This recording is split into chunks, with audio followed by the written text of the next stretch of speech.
अस्सलाम वालेकुम व्यूअर्स, मैं हूं रिजवान अली दानिश। अपनी YouTube channel Rizwan Ali Danish classes के प्लेटफॉर्म से एक दफ़ा फिर आपकी खिदमत में हाज़िर हूं और आज मैं आपके लिए इंग्लिश ग्रामर का एक नहायत ही अहम वेरी इंपॉर्टेंट टॉपिक लेके आया हूं जिसका नाम है active voice and passive voice. Active voice और पैसिव वॉइस जो है ये ग्रामर का एक बहुत ही अहम और ज़रूरी यूनिट है जिसको एक स्टूडेंट होने के नाते भी समझना बहुत ज़रूरी है। अगर कोई स्टूडेंट है, चाहे वो मैट्रिक लेवल का है, चाहे वो इंटर लेवल का है, चाहे वो ग्रेजुएशन का है, हत्ता कि अगर वो एमए इंग्लिश भी कर रहा है तो इस टॉपिक की ज़रूरत उसको पड़ती है। तो आज के इस टॉपिक में मैं बहुत ही आसान ज़बान इस्तेमाल करके आपको एक्टिव और पैसिव वॉइस जो हैं इनके मुतल्लिक़ मैं बताऊँगा।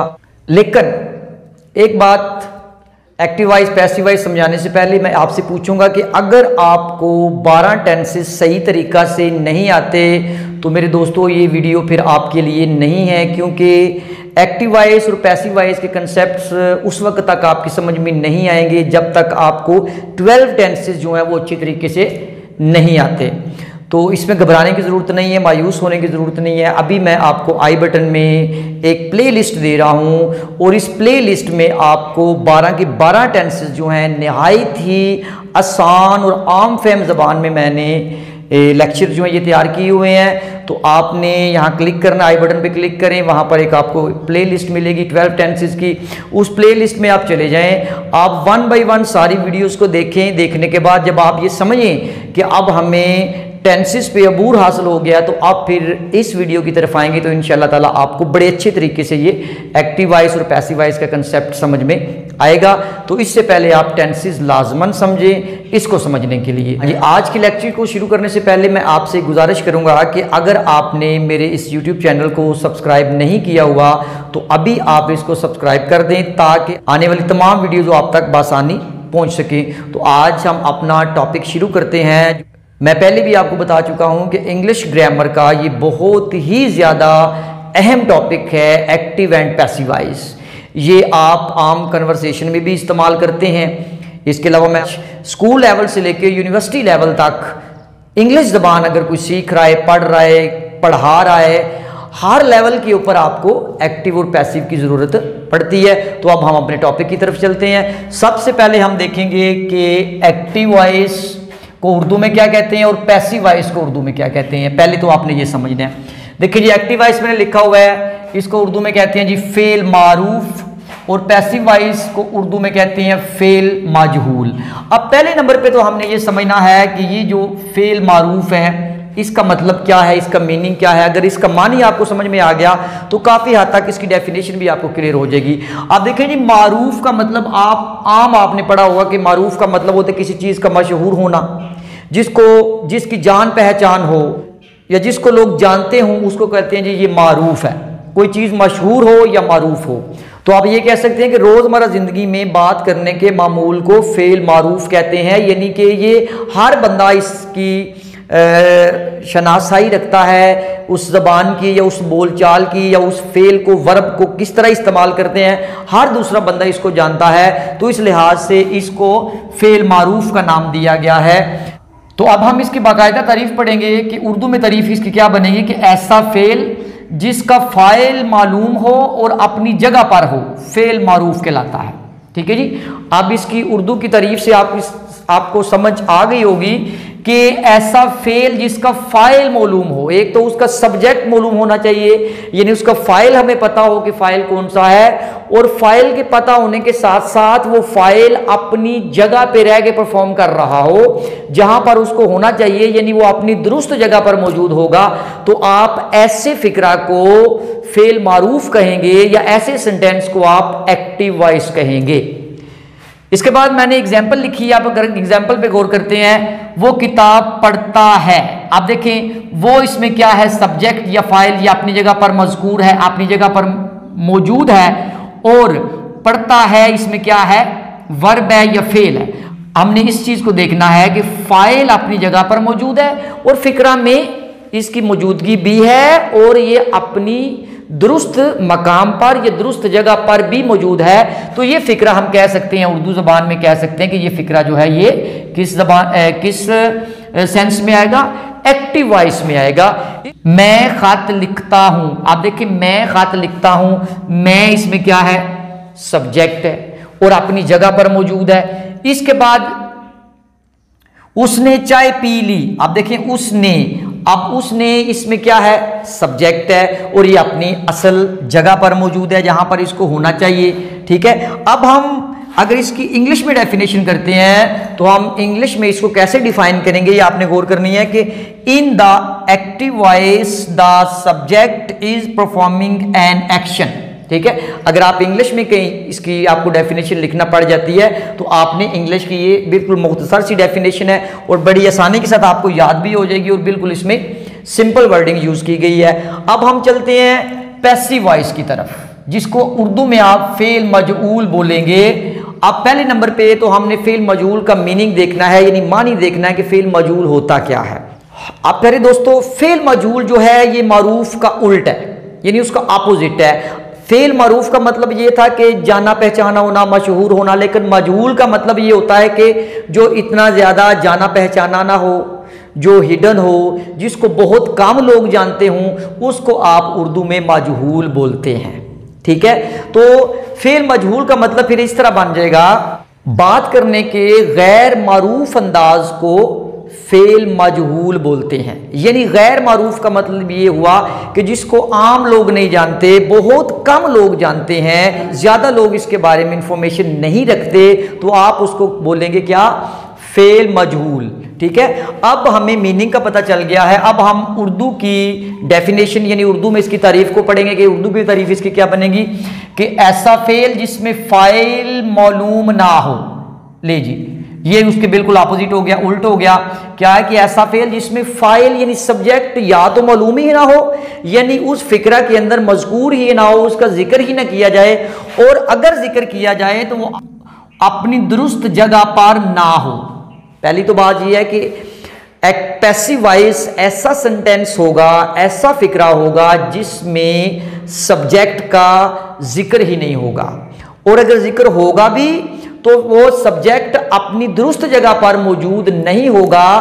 तो आपको समझ आ जाएगी ये जो सेंटेंस है ये एक्टिव नहीं है बल्कि पैसिव है, क्योंकि इसका सब्जेक्ट अपनी असल मकाम पर मौजूद नहीं है या फिर इसके अंदर मौजूद है ही नहीं है।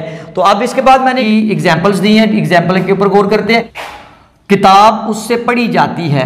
अब किताब उससे पढ़ी जाती है, यहां पर पढ़ी जाती है, पढ़ी जाती जो है यहां पर आप गौर करेंगे कि ये फेल मजहूल है या पैसिव वॉइस है, यानी कि यहां पर पूरा जो फोकस है वो सारे का सारा फोकस किस पे किया जा रहा है, फेल के ऊपर, वर्ब के ऊपर, जो एक्शन है उसके ऊपर किया जा रहा है। और आप देखिए इससे, अब ये इससे अपनी जगह पर मौजूद नहीं है। अगर इस तरफ देखते हैं वो किताब पढ़ता है, अब वो पहले अपनी जगह पर मौजूद था लेकिन अब किताब इससे पढ़ी जाती है, अब वो जो है वो तब्दील हो गया इससे में। तो अब यहां से आप अंदाजा लगा सकते हैं कि यहां पर अब फाइल यानी इसका सब्जेक्ट अपनी असल जगह पर मौजूद नहीं रहा। इसके बाद आगे हम बढ़ते हैं, खत मुझसे लिखा जाता है। अब यहां पर मैं लिखे कि मैं खत लिखता हूं, जब मैं खत लिखता हूं तो मैं यानी कि सब्जेक्ट अपनी जगह पर मौजूद है, लेकिन जब मैं कहता हूं कि खत मुझसे लिखा जाता है, अब लिखा जाता है यहां पर आप इसको कहेंगे कि ये फेल मजऊल है, क्योंकि इसका सब्जेक्ट अपनी जगह पर मौजूद नहीं है, इसलिए ये जो वर्ब है या जिसको आप फेल कहेंगे आप इसको पैसिव वॉइस कहेंगे या फिर फेल मजऊल कहेंगे। जबकि मैंने इधर लिखा था उसने चाय पी ली, यहां पर मैं लिखता हूं कि चाय उससे पी गई।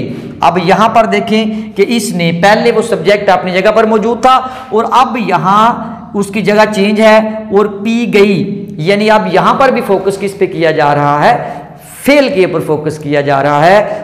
तो अब हम अगर इंग्लिश में इसकी डेफिनेशन करते हैं तो इंग्लिश में बनेगी, in the passive voice the subject acted upon by the verb. ये मैंने बहुत आसान अल्फाज इस्तेमाल करके इसी इंग्लिश में भी डेफिनेशन दे दी है, ताकि अगर आपको किसी जगह पे इसकी डेफिनेशन इंग्लिश में लिखना पड़ जाए तो आप आसानी के साथ इतनी डेफिनेशन लिख देंगे तो आपकी ये डेफिनेशन बिल्कुल दुरुस्त मानी जाएगी, या बिल्कुल ईजी वर्डिंग इसमें यूज़ की गई है। तो अब मैं उम्मीद करता हूँ कि आपको एक्टिव वॉइस और पैसिव वॉइस इन दोनों की डेफिनेशंस उर्दू में भी इंग्लिश में भी अच्छे तरीके से समझ में आ गई होगी। तो डियर व्यूअर्स, अब हम एक्टिव वॉइस से पैसिव वॉइस बनाने की तरफ जाएंगे कि हमने एक्टिव से पैसिव कैसे बनाना है।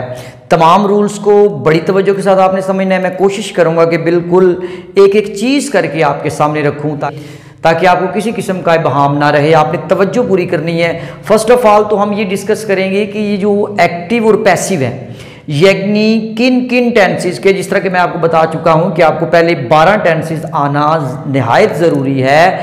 अब आपने ये देखना है कि ये जो एक्टिव से पैसिव बनते हैं क्या 12 के 12 टेंसेस के बनते हैं। तो याद रखिएगा प्यारे दोस्तों, ऐसा नहीं है। ये सिर्फ और सिर्फ 8 ऐसे टेंसेस हैं जिनके एक्टिव से पैसिव बनाए जा सकते हैं और 4 टेंसेस ऐसे हैं जिनके एक्टिव वॉइस से पैसिव वॉइस नहीं बन सकते। अब सबसे पहले तो हमने ये पढ़ना है, ये समझना है कि वो 8 कौन कौन से हैं जिनके एक्टिव से पैसिव बनाए जा सकते हैं और वो 4 कौन कौन से टेंसेस हैं जिनके एक्टिव से पैसिव नहीं बनते। तो अब आपने करनी है तवज्जो। सबसे पहले आपने याद रखना है, मैंने एक यहाँ पे सबसे पहले तो आप देख रहे होंगे कि आपको एक टेबल नज़र आ रहा है। अब इस टेबल को मैंने किस तरह मैनेज किया है। आपको पता है कि मेन 3 ज़माने होते हैं, फिर इनकी आगे काइंड्स होती हैं, एग्जाम होती हैं, इस तरह 12 टेंसेस पूरे हो जाते हैं। तो सबसे पहले आप देखें ये प्रेजेंट इंडेफिनिट टेंस, इसका हम एक्टिव से पैसिव बना सकते हैं। पास्ट इंडेफिनिट टेंस इसका भी बन सकता है। फ्यूचर इंडेफिनिट टेंस इसका भी बन सकता है। अब ये एक बात क्लियर हो गई कि इंडेफिनिट, तीनों इंडेफिनिट, ठीक है, यानी तीनों इंडेफिनिट, चाहे वो प्रेजेंट इंडेफिनिट है, चाहे वो पास्ट इंडेफिनिट है, चाहे वो फ्यूचर इंडेफिनिट है, तीनों इंडेफिनिट टेंसेस के एक्टिव से पैसिव बनाए जा सकते हैं। ये बात क्लियर हो गई। अब हम दूसरी बात की तरफ चलते हैं। ये है प्रेजेंट कंटिन्यूस, बिल्कुल जी इसका बन सकता है। पास्ट कंटिन्यूस, बिल्कुल जी इसका भी बन सकता है। फ्यूचर कंटिन्यूस इसका नहीं बन सकता, मैंने क्रॉस लगा लिए। याद रखना है कि कंटिन्यूस के सिर्फ 2 के बनते हैं, प्रेजेंट कंटिन्यूस का बनता है और पास्ट कंटिन्यूस का बनता है। फ्यूचर कंटिन्यूस का एक्टिव से पैसिव आप नहीं बना सकते, तो इसलिए मैंने ये क्रॉस कर दिया। ठीक हो गया जी। अब हम चलते हैं प्रेजेंट परफेक्ट की तरफ। बिल्कुल जी इसका एक्टिव से पैसिव बना सकते हैं। पास्ट परफेक्ट टेंस बिल्कुल इसका भी बना सकते हैं। फ्यूचर परफेक्ट टेंस इसका भी आप बना सकते हैं। अब यहां पर आप देख रहे होंगे कि ये तीनों बना सकते हैं, यानी परफेक्ट के तीनों बनेंगे, चाहे वो प्रेजेंट परफेक्ट है, चाहे वो पास्ट परफेक्ट है, चाहे वो फ्यूचर परफेक्ट है। तो इन तीनों जमानों के साथ जो परफेक्ट लगता है आप इनके एक्टिव से पैसिव बना सकते हैं। इसके बाद नेक्स्ट आ जाइए, ये मैं तीनों के ऊपर क्रॉस लगा रहा हूं। क्यों क्रॉस लगाया कि परफेक्ट कंटिन्यूस, चाहे वो प्रेजेंट परफेक्ट कंटिन्यूस है उसका एक्टिव से पैसिव नहीं बनेगा, पास्ट परफेक्ट कंटिन्यूस है उसका भी एक्टिव से पैसिव नहीं बनेगा, फ्यूचर परफेक्ट कंटिन्यूस है उसका भी एक्टिव से पैसिव नहीं बनेगा। तो इसलिए ये मैंने तीनों के ऊपर क्रॉस लगा लिया। अब आप गौर करेंगे, आप गिनती करते हैं जी कितने के बन सकते हैं, कितने के नहीं बन सकते। 1 2 3 4 5 6 7 8। इसका मतलब ये हुआ कि 8 टेंसेस ऐसे हैं जिनके हम एक्टिव से पैसिव बना सकते हैं। 1 2 3 4 और 4 ऐसे टेंसेस हैं जिनके हम एक्टिव वॉइस से पैसिव वॉइस नहीं बना सकते। अब हमें ये पता चल गया कि किन किन टेंसेस को लेके हमने एक्टिव से पैसिव बनाने और किन के नहीं बनाने।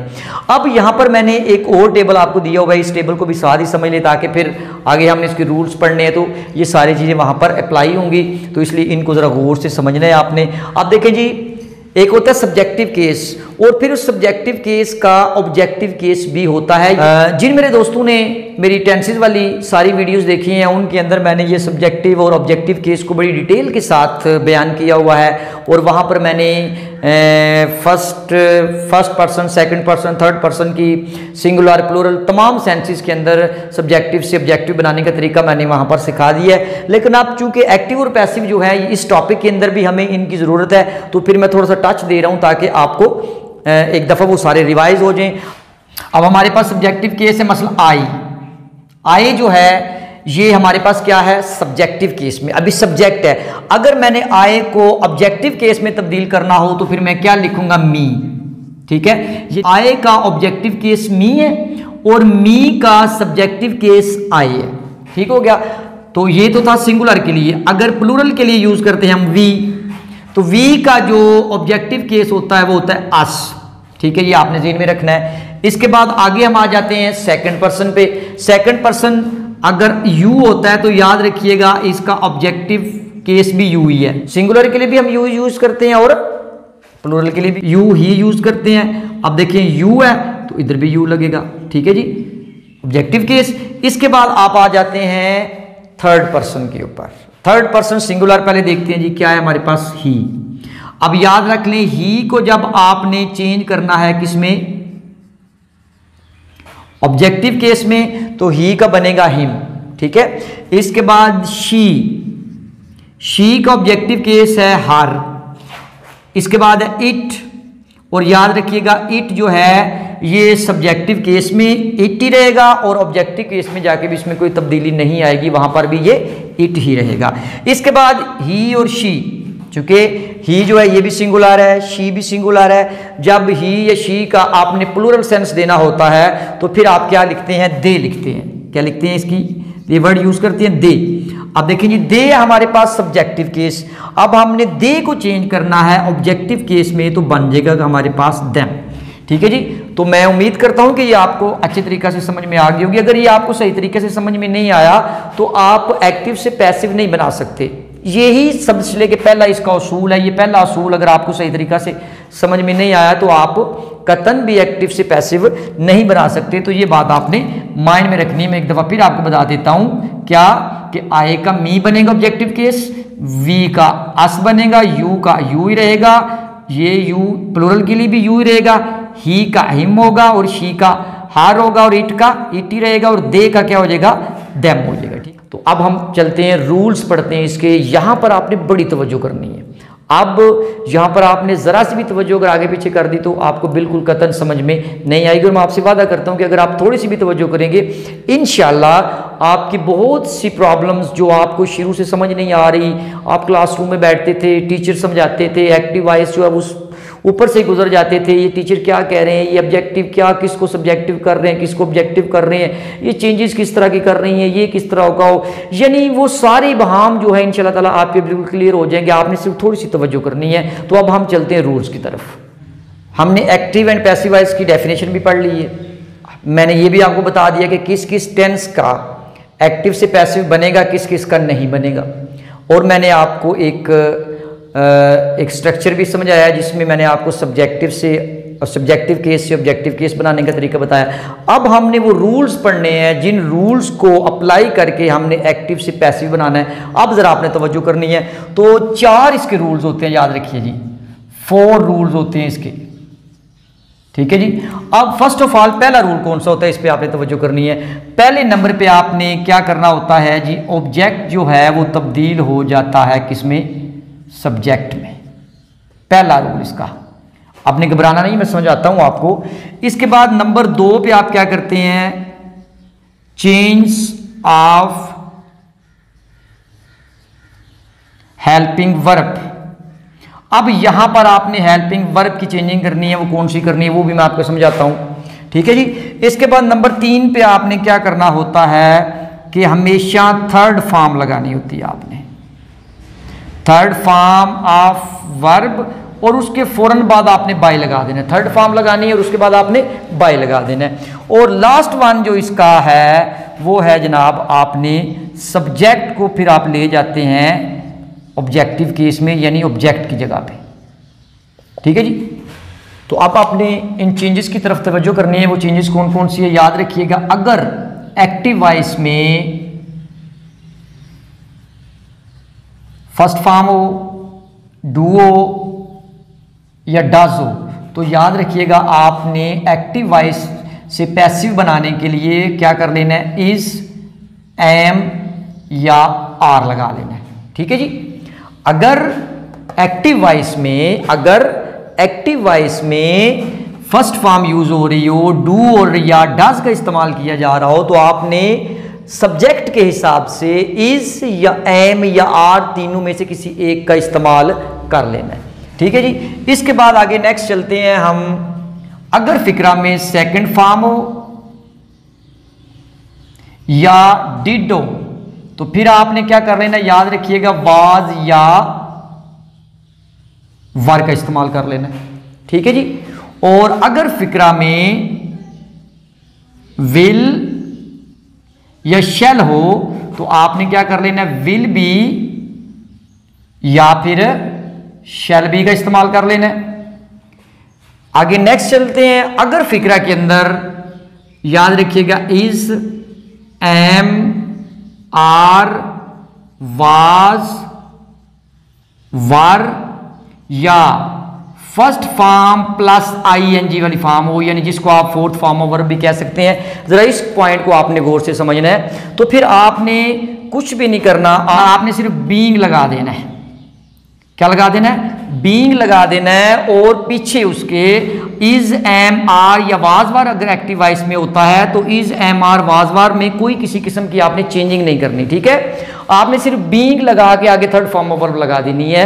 मैं रिपीट कर रहा हूं, ये पॉइंट थोड़ा सा इसमें कॉम्प्लिकेटेड है कि अगर एक्टिव वॉइस के अंदर इज है, एम है, आर है या वाज है या वर है, ठीक है, और इसके साथ डेफिनेटली इन is, am, are, was, were, इन पांचों हेल्पिंग वर्ब के साथ definitely first form plus ING ही आता है। अगर इस तरह की सूरत हाल एक्टिव वॉइस में होती है तो फिर आपने क्या करना है, इज है तो इज ही रहेगा, एम है तो एम ही रहेगा, आर है तो आर ही लिखना है, उधर वाज है तो वाज ही रहेगा, और वार है तो वार ही रहेगा। First form of verb plus ING के लिए आपने क्या कर देना, इसको तब्दील करने के लिए बीइंग लगा देना। बस बीइंग लगाने के बाद मैंने आपको बताया कि third form of verb he use करनी है, ये तो मैं पहले ही आपको बता चुका हूं। अब इसके बाद आगे चलते हैं। अगर फिक्रा में हैज, हैव, हैड आ जाता है तो आपने सिंपली आपने क्या कर देना है, हैज बीन, इसके बाद हैव बीन और हैड बीन लगा देना है। ठीक हो गया जी। अब मजीद आगे चलते हैं। अगर फिक्रा में विल, हैव या शैल हैव आ जाता है तो आपने बिल्कुल सिंपली क्या कर देना है, विल हैव बीन और शैल हैव बीन आपने लगा देना। तो ये 6 किस्म की चेंजेस आपने याद रखनी है। अब हम इस पोजीशन में आ गए हैं कि आप किसी भी एक्टिव वॉइस को पैसिव में तब्दील कर सकते हैं। इन 6 चेंजेस को माइंड में रखना है और इनके रूल्स जो मैंने 4 आपको बताए, इन रूल्स को माइंड में रखना है। और इन यानी कि रूल नंबर 2 का तल्लक है इस पूरे टेबल के साथ, इन चेंजेस के साथ। ये रूल्स नंबर 2 आपने खास तौर पे याद रखना है। बाकी चीजें तो प्रैक्टिकली आप उधर आसानी के साथ कर सकते हैं। सिर्फ याद रखने वाला टेबल यही है जिसका तल्लक इसके साथ है, रूल नंबर 2 के साथ, चेंजेस ऑफ हेल्पिंग वर्ब। ठीक है जी। अब हम जनाब बनाते हैं फिक्रात और मैं उम्मीद करता हूं कि अब आप पूरी तवज्जो करेंगे। अब हम उस पॉइंट पे पहुंच आए हैं कि जहां पे आके हम अपने किसी भी एक्टिव को पैसिव में तब्दील कर सकते हैं। ये मैंने पहले एक्टिव वॉइस लिख दी हुई है, एक्टिव वॉइस। अब हमने इन एक्टिव वॉइस से पैसिव बनाने इन रूल्स को मद्देनजर रख के, ठीक है जी, बड़ी तवज्जो करनी है। पहले मैंने टेंसेस, जिनको टेंसेस समझ आया वो गौर करेंगे कि पहले मैंने सारे ये प्रेजेंट इंडेफिनिट का है, ये पास्ट इंडेफिनिट टेंस का है, ये फ्यूचर इंडेफिनिट टेंस का फिक्र है। तो अब हम इनका फिक्र बनाते हैं। आई राइट अ लेटर। पहले रूल को देखते हैं जी, गौर करनी है, पहले रूल को देखना है। मैंने पहला रूल आपको ये बताया कि ऑब्जेक्ट से सब्जेक्ट बनाना है। ऑब्जेक्ट इसमें क्या है, ये आपके सामने इसका क्या है, ऑब्जेक्ट है। इस ऑब्जेक्ट को बना लेना है, सब्जेक्ट बन गया जी। क्या बन गया, अब क्या बन जाएगा, अ लेटर हो गया जी, इस जगह पे आ गया।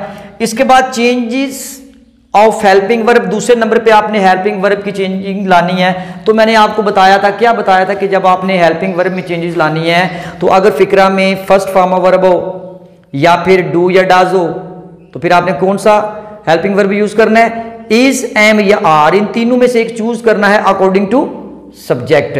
अगर आपको समझ नहीं आ रही तो आप ये सारा टेबल साइड पे मैंने अभी दिया हुआ है टेबल, इसको जरा गौर से देखें, इसको पढ़ें, क्या जो मैंने बताया बिल्कुल वही है।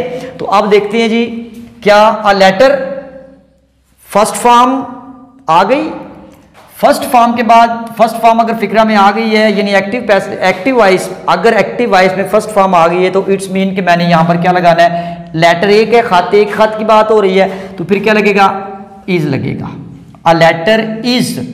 अब मैंने तीसरे नंबर पे जाना है, मैंने कहा था कि आपने तीसरे नंबर पे क्या करना है, थर्ड फॉर्म ऑफ वर्ब लगानी है। क्या करना है, थर्ड फॉर्म ऑफ वर्ब लगानी है। अब थर्ड फॉर्म ऑफ वर्ब क्या है, राइट की रिटन, क्या लगेगा, रिटन। अब मैंने कहा कि जैसे ही आपने थर्ड फॉर्म ऑफ वर्ब लगा लेनी है तो फौरन आपने बाय भी लगा लेना, रिटन बाय। अब वो टेबल आपने ज़हन में लेके आना है जो अभी टेबल मैंने आपको बताया, जिसके ऊपर मैंने आपको बताया था कि एक तरफ सब्जेक्टिव केस है और एक तरफ ऑब्जेक्टिव केस है। अब अगर आप मजीद समझना चाहते हैं तो फिर मैं ये टेबल आपको सामने दे रहा हूँ, आप इस पर ज़रा गौर कर लें, फिर दोबारा आपको रिवाइज हो जाएगा। आप देखिए जी, गौर करना है आपने इस टेबल के ऊपर जो मैंने दिया हुआ है, इसके ऊपर गौर करेंगे तो आई का ऑब्जेक्टिव केस क्या बन रहा है, आई का ऑब्जेक्टिव केस बन रहा है बाई मियाँ, यानी मी आ जाएगा। ठीक हो गया जी। अब देखिए जी, कोई इसमें मुश्किल पेश नहीं आई, हमने इन्हीं रूल्स को मद्देनजर रखा है, इन्हीं रूल्स को मद्देनजर रख के हमने क्या कर दिया है, इस एक्टिव को पैसिव में बदल दिया है। अब ये वाला एक्टिव वॉइस है, इसको आप तब्दील करते हैं, गौर करनी है कैसे करना है, कोई मुश्किल नहीं है। You invited me, you invited me, तुमने मुझे मधु किया। ठीक है, आप देखें जी कोई मुश्किल नहीं है इसमें, अगर आपने रूल सही तरीके से समझ लिए तो कोई टेंशन नहीं है। क्यों टेंशन नहीं है, मैंने आपको बताया था कि इसमें जो होगा आपके पास क्या, ऑब्जेक्ट, उसको बना लेना है आपने सब्जेक्ट, मी। अब देखिए मी है खुद ऑब्जेक्टिव केस में, अब इस मी को हमने तब्दील करना है सब्जेक्टिव केस में, मैंने बताया था। नहीं तो फिर दोबारा टेबल को देख लें, क्या है कि मी का क्या बनेगा, सब्जेक्टिव केस आए, तो फिर मैं यहां पर क्या लिखूंगा, आए। हो गया जी। अब मैंने आपको एक चीज बताई थी कि अगर चेंजेस के अंदर बताया था कि अगर सेकंड फॉर्म ऑफ वर्ब हो या फिर डिड हो तो आपने क्या करना है, क्या करना है, अगर सेकंड फॉर्म ऑफ वर्ब हो या डिड हो तो आपने क्या करना है जी, वाज या वर का इस्तेमाल करना है। Very good. अब देखिए आई के साथ क्या लगेगा, वाज, आए, वाज। इसके बाद चेंजेस हो गई, third form of verb invited, second भी इनवाइटेड होता है और थर्ड भी इनवाइटेड होता है। इनवाइटेड के बाद थर्ड फॉर्म लगाने के बाद फौरन आपने क्या कर लेना होता है जी, बाय लगा लेना होता है। बाय लगा लेने के बाद आखिर में आपने क्या करना था, जो सब्जेक्ट होता है आपके पास, जो आपके पास सब्जेक्ट होता है ये वाला, इस सब्जेक्ट को आप क्या कर लेते हैं, ऑब्जेक्ट बना लेते हैं।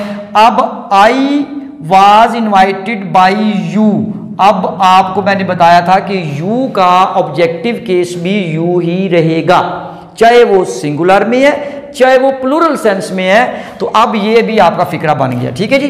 अब हम नंबर थर्ड पे चलते हैं, he will learn the lesson, he will learn the lesson, कोई मुश्किल नहीं है, वही चार रूल्स माइंड में रखने हैं। इसका सब्जेक्ट है, इसका ऑब्जेक्ट है द लेसन, ये बन गया क्या हमारे पास अब सब्जेक्ट, तो फिर क्या कहेंगे, द लेसन।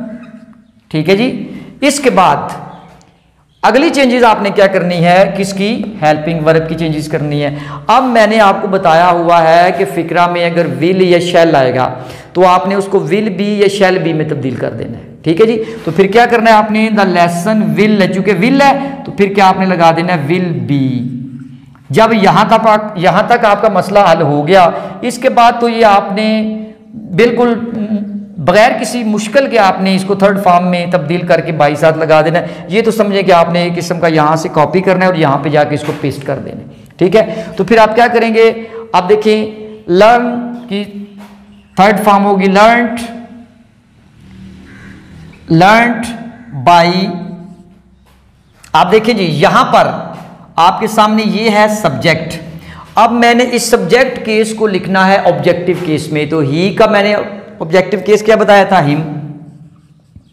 ले जी, ये तीन एक्टिव से पैसिव वॉइस मैंने बना ली और अकॉर्डिंग टू द रूल्स बनाए हैं, और इसमें मैंने कोई भी चीज़ नई नहीं लाई, इसमें जो आपको समझ आई है उन्हीं को अप्लाई कर रहा हूँ और उन्हीं की मदद से मैं एक्टिव से पैसिव बना रहा हूँ। अब हम मज़ीद थोड़ी सी फिक्रात और समझेंगे ताकि आपको मज़ीद इसकी प्रैक्टिस हो सके। तो डियर व्यूअर्स, आपकी प्रैक्टिस को मजीद बेहतर बनाने के लिए मैंने 3 एक्टिव वॉइस और लिखे हैं। अब इनको हम पैसिव वॉइस बना के चेक करते हैं कैसे करना है। अब जी पहले नंबर पर लिखे I am writing a letter, मैं एक खत लिख रहा हूँ। तो अब फिर इसके पास चलते हैं, ऑब्जेक्ट से सब्जेक्ट बनाना है। अब यहाँ पर है अ लेटर, मैंने यहाँ पर लिख लिया अ लेटर। अब मैंने आपको बताया था कि अगर फिक्रा में इज एम आर या वाज वार आ जाए तो आपने इसको एज इट इज लिखना है, इसमें कोई तब्दीली नहीं करनी। लेकिन एक बात यहाँ पर ये काबिल गौर है कि अब यहाँ पर अ लेटर है तो यहाँ पर आप एम नहीं लिख सकते, उसी फैमिली का इज एम आर एक ही फैमिली के हैं, लेकिन आपने अकॉर्डिंग टू सब्जेक्ट यूज करना है, क्योंकि एम तो सिर्फ आई के साथ यूज होता है और आर जो है वो प्लूरल सेंस के साथ इस्तेमाल होता है, और यहाँ पर लेटर सिर्फ आपके पास एक है, तो इसके लिए आपने क्या यूज करना है, इज इस्तेमाल करना है। ठीक है, तो अब यहाँ पर क्या यूज करेंगे आप, इज, अ लेटर इज। इसके बाद मैंने आपको बताया था कि अगर फोर्थ फॉर्म ऑफ वर्ब आ जाए, यानी फर्स्ट फॉर्म प्लस ING वाली जो कंडीशन आपके सामने आ जाती है, तो फिर आपने क्या करना है, बीइंग लगाना है। क्या लगाना है, बीइंग।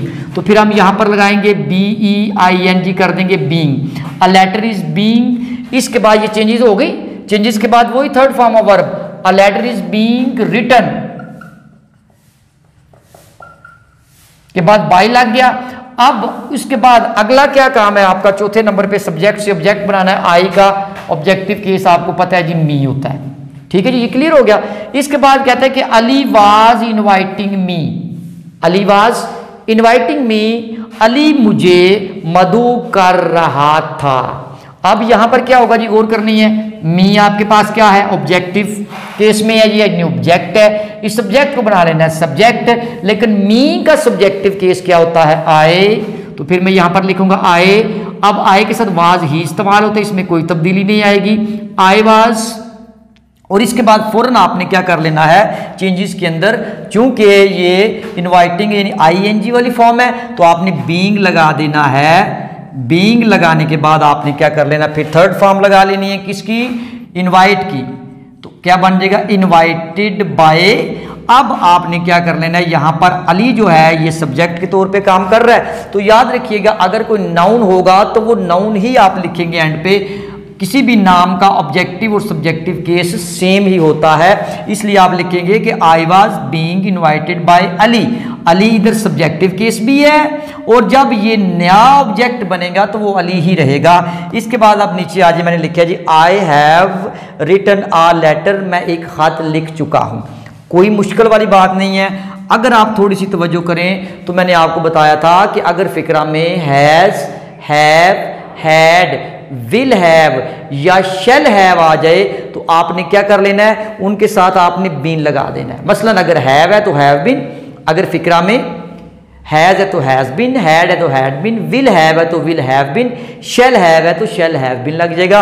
अब हमारे पास क्या आ गया है, हैव। तो फिर मैं क्या करूंगा, अब मुझे इस बात की समझ आ गई है, लेकिन इससे पहले मैं क्या करूंगा, तरतीब के साथ चलूंगा। ऑब्जेक्ट है सबसे पहले, तो अब यहां पर ऑब्जेक्ट मेरे पास वही क्या है, अ लेटर। तो अब क्या करूंगा, अ लेटर को लिखूंगा मैं शुरू पे, क्योंकि इस ऑब्जेक्ट को बना लिया मैंने सब्जेक्ट। अब सब्जेक्ट बनाने के बाद मैंने अगला काम क्या करना है, चेंजेस ऑफ हेल्पिंग वर्ब, जिस तरह मैंने अभी थोड़ी देर पहले आपको बताया कि फिक्रा में has, have, had, will have या शेल हैव होगा, तो आपने क्या कर लेना है, आगे सिर्फ बीन का इजाफा कर देना है। Done by. अब देखिए जी, आए इसमें क्या है, सब्जेक्ट है, तो इस सब्जेक्ट को हम ऑब्जेक्टिव केस में लिखेंगे, बारहा लिख चुके हैं, मी बन जाएगा। तो इस तरह करके ये एक्टिव से पैसिव बन गया। प्यारे दोस्तों, मैं उम्मीद करता हूं कि आपको आज का लेक्चर बड़ी अच्छी तरीके से समझ में आ गया होगा, और मज़ीद इंशाल्लाह मैं, जिसमें आप देख रहे होंगे कि मैंने सिर्फ ये सिंपल सेंटेंसेस के बनाए हैं, नेगेटिव के नहीं बनाए, इंटरोगेटिव के नहीं बनाए। इंशाल्लाह नेक्स्ट लेक्चर नंबर 2 में मैं एक कंप्यूटर के ऊपर स्लाइड बना के आपको उसमें मुकम्मल एक दफ़ा सारा रिवाइज भी करवाऊंगा, और इसके साथ साथ इंशाल्लाह उस पर नेगेटिव और इंटरोगेटिव जो एक्टिव वॉइस है उनको पैसिव में कैसे तब्दील करना है वो भी मैं आपको डिटेल के साथ उसमें बताऊंगा। तो इसी के साथ इजाज़त चाहता हूं, और इजाज़त से पहले एक आपसे गुजारिश करूंगा कि अगर आपको आज का मेरा लेक्चर अच्छा लगा है, मेरी बातें समझ में आई है, मेरा लेक्चर आपकी समझ में आया है, आप समझते हैं कि ये लेक्चर बाकी लेक्चर से थोड़ा हट के था, और इसमें अल्फाज जो हैं उनका चुनाव बड़ा आसान किया गया था। तो फिर आपसे एक ही गुजारिश है कि आप मेरे चैनल को सब्सक्राइब कर दें। इसका आपको फ़ायदा ये होगा कि जब भी कोई नई वीडियो मैं अपलोड करूँगा तो वो आप तक आसानी से पहुँच जाएगी। और इसी के साथ इजाज़त चाहूँगा। अल्लाह आपका हामी नासर।